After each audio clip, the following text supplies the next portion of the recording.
Halo warga sipil sekalian, jadi beberapa hari yang lalu gue dapat sebuah DM yang wow menurut gue. Kok bisa ya orang menyusun kalimat yang mana ada neoliberalismenya, ada Islamnya, ada Al-Qurannya. Itu yang bikin gue bertanya-tanya. Dan akhirnya gue melakukan riset kecil-kecilan dalam 2 minggu terakhir. Gue coba untuk mencari tahu bagaimana orang menggunakan terminologi ini. Ya, hasilnya itu semakin membuat gue kaget. Definisi asli dari sebuah terminologi, penggunaannya sangat meleset dengan arti sebenarnya. Gue udah pernah bahas soal kapitalisme, gue udah bahas soal idealisme, dan sekarang gue akan membahas apa itu neoliberalisme. Jadi gue punya sedikit tesis ya. Orang Indonesia itu ketimbang jadi pintar, mereka lebih tertarik untuk terlihat pintar. Makanya orang kita ya itu lebih suka untuk menggunakan bahasa yang terdengar rumit dan intelek ketimbang menyederhanakan bahasanya supaya dipahami oleh banyak orang. Dan sebenarnya nggak masalah, tapi kadang konteksnya tidak sesuai. Artinya dia menggunakan terminologi yang penempatannya itu salah. Dan kalau kita lihat definisi aslinya, itu bahkan bisa jauh melenceng gitu. Gue udah pernah ngebahas soal kapitalisme, gue udah ngebahas soal idealisme, dan sekarang gue akan membahas definisi yang sebenarnya dari neoliberalisme. Asal dia menolak kebijakan ekonomi neoliberal.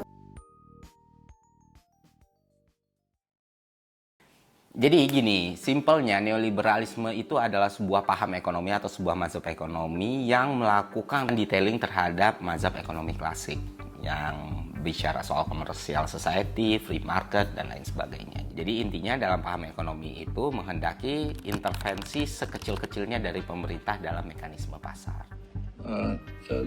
It was neoliberal policies or something rather like them that created the third world. Tokoh neoliberalisme itu ada beberapa orang, dan yang termasuk jelas si Hayek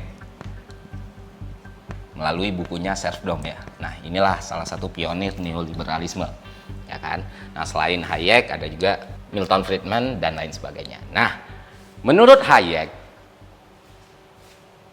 apa ya solusi yang berusaha ditawarkan oleh Keynesian tentang government spending itu tidak tepat untuk mengendalikan ekonomi ataupun memaksimalkan potensi pasar. Nah, dalam bukunya Serfdom, Hayek pun menjelaskan seharusnya ekonomi itu dibiarkan bekerja sesuai dengan mekanisme pasar sempurna. Artinya government jangan turut campur. Makanya dia tidak memperhatikan yang namanya subsidi, upah minimum, nasib pekerja, dan lain sebagainya. Karena menurut Hayek ketika kekayaan berkembang ya ekonomi juga ikut membesar. Cuman paham ini tidak terlalu digunakan saat depresi besar terjadi tahun 1930-an. Orang-orang negara-negara lebih mengacu pada apa yang dijelaskan oleh John Maynard Keynes di General Theory. Nah, ketika pasar persaingan bebas itu terjadi, mereka juga nggak menafikan ada yang menang dan ada yang kalah, ya kan? Dan selain itu, mereka juga punya pandangan yang bertolak belakang dengan ekonomi sosialisme atau ultra sosialis. Mereka nggak peduli sama kolektivitas, mereka nggak peduli sama upah minimum, mereka juga tidak menaruh perhatian khusus kepada kelas-kelas pekerja. Itulah yang dipahami oleh orang-orang yang mengadut mazhab neoliberalisme ini. Selain itu juga mereka mendukung yang namanya privatisasi. Karena menurut mereka privatisasi itu akan memberikan dampak positif pada mekanisme pasar. Itulah neoliberalisme. We've been told that the way to a stronger economy was to give huge tax breaks to corporations and the wealthiest Americans. Dan ini jelas bertentangan dengan apa yang dipikirkan oleh John Maynard Keynes dalam General Theory. Jadi kalau menurut Keynes, sosialisme, ultra sosialisme atau bahkan komunisme itu bukanlah jawaban atas permasalahan ekonomi, tapi di satu sisi memberikan seutuhnya pada mekanisme pasar juga bukan sesuatu yang tepat. Makanya Keynes datang dengan government spending dan permintaan agregat. Nah, itulah definisi dari neoliberalisme itu sendiri, yang mana mereka menghendaki ketidakcampuran tanganan pemerintah dalam mekanisme pasar. Nah, di periode depresi besar, teori ini mulai dianggap usang dan mulai dianggap tidak relevan. Kenapa? Karena saat depresi besar, negara-negara maju di dunia adopsi apa yang dikemukakan oleh Keynes. Makanya lahirlah mazhab ekonomi yang namanya Keynesian, yang sampai detik ini menjadi salah satu mazhab ekonomi yang masih digunakan oleh negara-negara di seluruh dunia. Dan sampai saat itu Keynesian dianggap sebagai mazhab ekonomi yang tanpa celah sampai pada akhirnya periode awal 1970-an. Nah, di tahun segitu terjadi suatu kondisi perekonomian yang mana inflasi dan stagnasi terjadi bersamaan, dan itu disebut dengan stagflasi. Pertama kali dikemukakan oleh seorang politikus Inggris dari Partai Konservatif, MacLeod, mana dia mengatakan situasi inflasi dan stagnasi terjadi bersamaan. Dan ternyata dalam situasi tersebut Keynesian tidak bisa memberikan resep apapun atau obat apapun untuk mengatasi yang namanya stagflasi. Disitulah neoliberalisme kembali naik.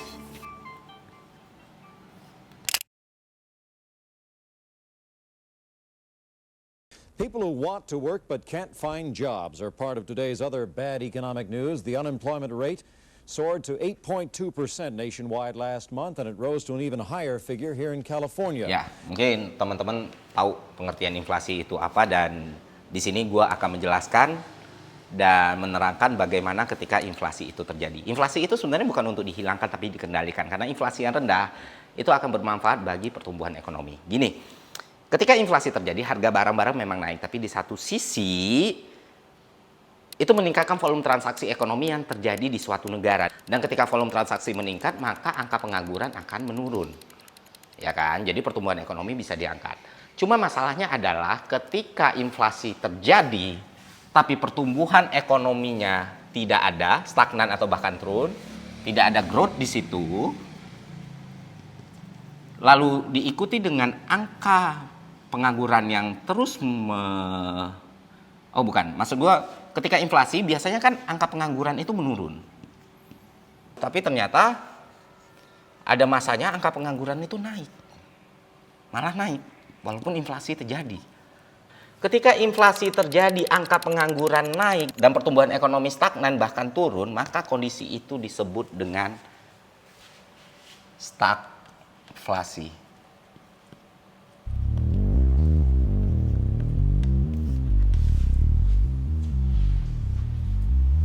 Dan ini yang benar-benar dihindari oleh seluruh negara di dunia. Ketika inflasi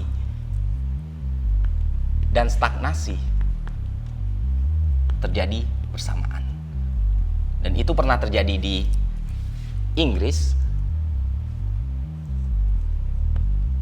dan Amerika tahun 1970.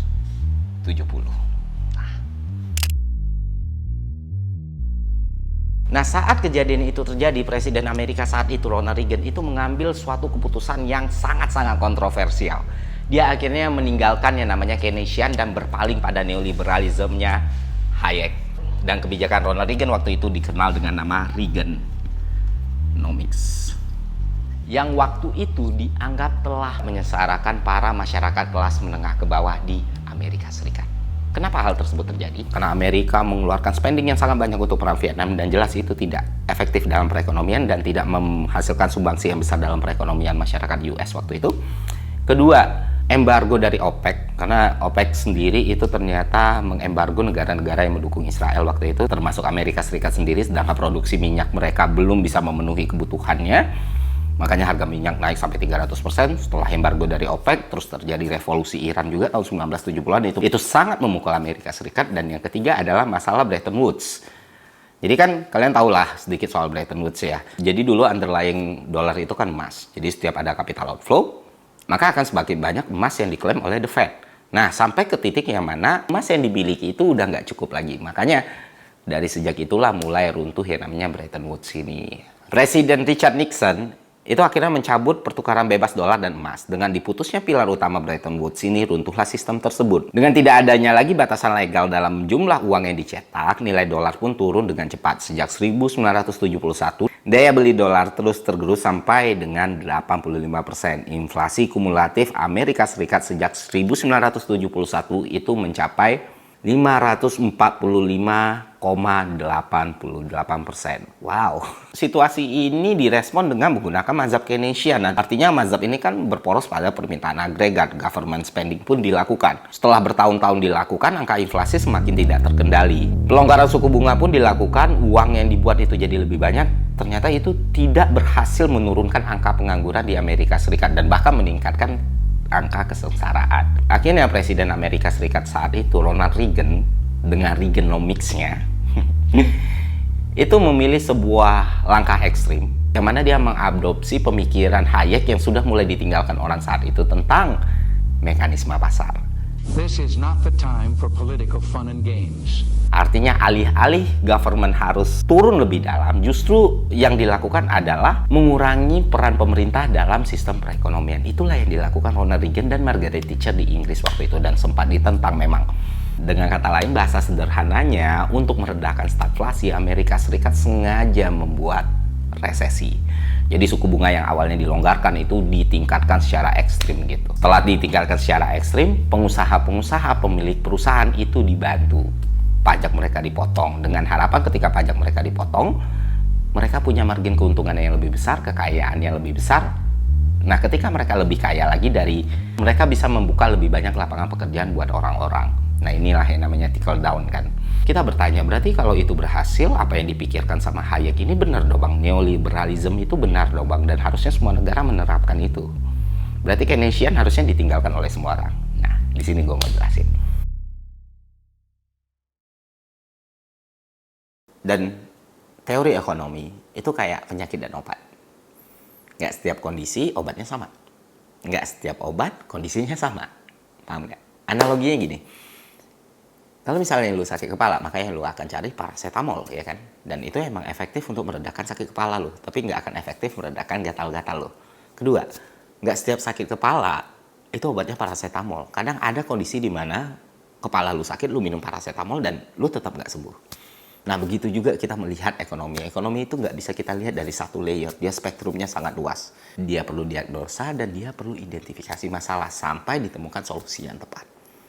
Jadi, nggak setiap krisis bisa diselesaikan dengan Keynesian ataupun dengan teori yang dikemukakan oleh Hayek. Salah kalau kita mengartikan ketika neoliberalism berhasil mengatasi persoalan ekonomi Amerika di tahun 70 sampai 80-an dan di situasi lain itu juga akan sama berhasilnya. No. Contohnya pada tahun 2008 penanganannya balik lagi kepada Keynesian, balik lagi pada pelonggaran suku bunga dan quantitative easing. Jadi makanya kalau teman-teman punya interest di bidang ilmu ekonomi, yang paling pertama kita harus pahami adalah tolong kosongkan gelas kita. Gitu sih. Dan ketika kita mendapati ilmu yang baru, selalu pasang yang namanya skeptisme gitu. Artinya jangan langsung tiba-tiba sekonyong-konyong percaya ini adalah solusi satu-satunya. Dan namanya teori ekonomi bukan sesuatu yang bisa lu try error sesukanya, Pak. Kenapa demikian? Karena menyangkut hajat hidup orang banyak. Oke, sekian konten kali ini. Semoga bermanfaat. Sampai jumpa di konten selanjutnya. See ya.